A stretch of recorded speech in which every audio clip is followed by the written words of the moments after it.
here is that I am connected via the BlueDriver, and I actually have a couple live reports going. The two that I really understand, RPMs and vehicle speed.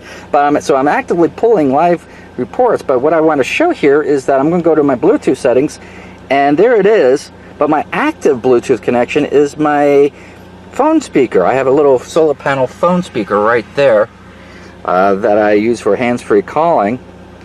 And so it has my phone and media audio being routed to that speaker. And so I'm guessing sort of like a passive Bluetooth connection. Not that I mind, that's perfect. Because I was kind of worried that with this being a Bluetooth connection, it would basically preclude using any other Bluetooth connection. But it doesn't. It doesn't. So you can have your hands-free calling or any other Bluetooth device that your smartphone or your tablet is normally connected to while you're driving, and still have this running with live reports. Beautiful. I've never seen that before, and I'm happy for it, because otherwise it would really kind of limit its practicalness. I mean, this thing is super simple. It doesn't, for my Chevy S10, it doesn't support the milestat, which is a kind of a shame, but I can't fault this for that. I mean, we're all talking about a 20-year-old truck. I bought this earlier this year with about 76,000 miles, and I would love to get this thing up to at least 150, get an extra 70,000 miles before this thing just finally just falls apart from old age. And the code reports and the whole 9 yards is going to prove to be extremely useful. Yes, it will. I got a buddy who actually knows what a lot of these reports are. This is the settings. These are all the various reports I can have available for my Chevy S10. And now I don't know what most of that means, but my buddy does, as well as code reports and what have you. Super simple. I mean, for the Chevy S10, it's right underneath here. I plugged it in. Well, I scanned the QR thing on the top with my Samsung S6, downloaded the app, plugged it in, and here's the big thing. Turn on your engine first before you open up the app. That's basically it. Just make sure your engine's turned on. I've done it a few times. Forget to turn on my engine before hitting open the app, and it won't connect. The engine has to be running in order for it to connect. Otherwise, it'll just sort of sit there.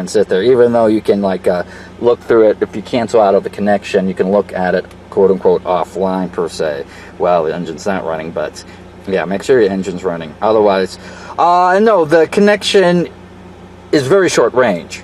As soon as I step out of my truck, it drops the connection. But as long as it's sitting right here, or have you, or in a phone cradle somewhere on my dash, somewhere inside the truck, it's no problem. But as soon as you move about or leave the vehicle, give basically or a brake line of sight, maybe it does drop it. But I can understand now that it's some sort of passive Bluetooth connection, not an active Bluetooth connection, so it's not going to have I'm going to guess it's full 33 feet that you normally get with a Bluetooth active connection. Just to reiterate what I mean by an active Bluetooth connection, I mean something that's actively connected as opposed to just being passively paired. So there's that. So, very cool. Oh, warm recommendation. And if this truck should ever just finally kind of fall to pieces, or my mother has an engine check light turned on in her Sienna, or my brother's 2012 Jeep had developed something, just unplug it. Just unplug it and put it in the new vehicle, just like that. So worth it, especially in it's a family of so many vehicles. Awesome. All right, you guys have yourself a great one.